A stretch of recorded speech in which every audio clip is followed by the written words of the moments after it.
tidak terkecuali tenaga pendidik.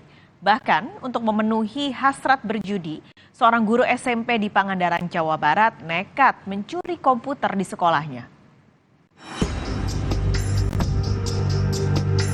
Bukannya menjadi contoh untuk anak didik, seorang guru sekolah SMP malah jadi pesakitan. Pria yang mengajar seni dan budaya ini dijebloskan ke penjara usai jadi tersangka pencurian puluhan komputer milik sekolah senilai 300 juta rupiah. Tersangka menjual komputer curiannya ke tukang servis yang kini sudah jadi tersangka juga. Kasus terungkap setelah polisi menerima laporan dari pihak sekolah, di mana puluhan komputer hilang di ruang laboratorium. Di hadapan kepala sekolah, tersangka mengakui perbuatannya. Uang hasil penjualan komputer telah habis dipakai untuk judi online.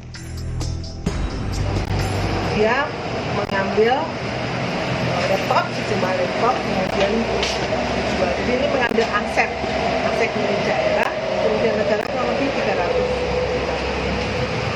berdasarkan penghitungan inspektorat daerah.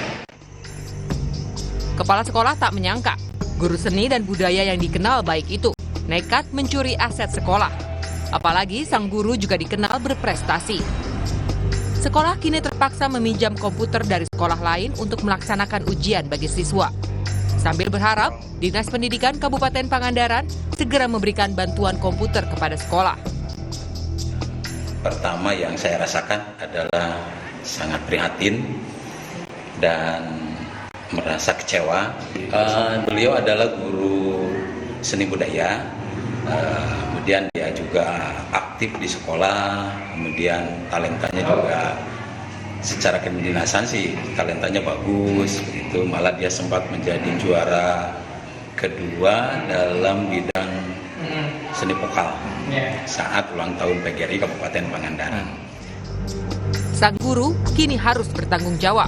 Tersangka terancam hukuman pidana minimal 4 tahun dan maksimal 20 tahun penjara.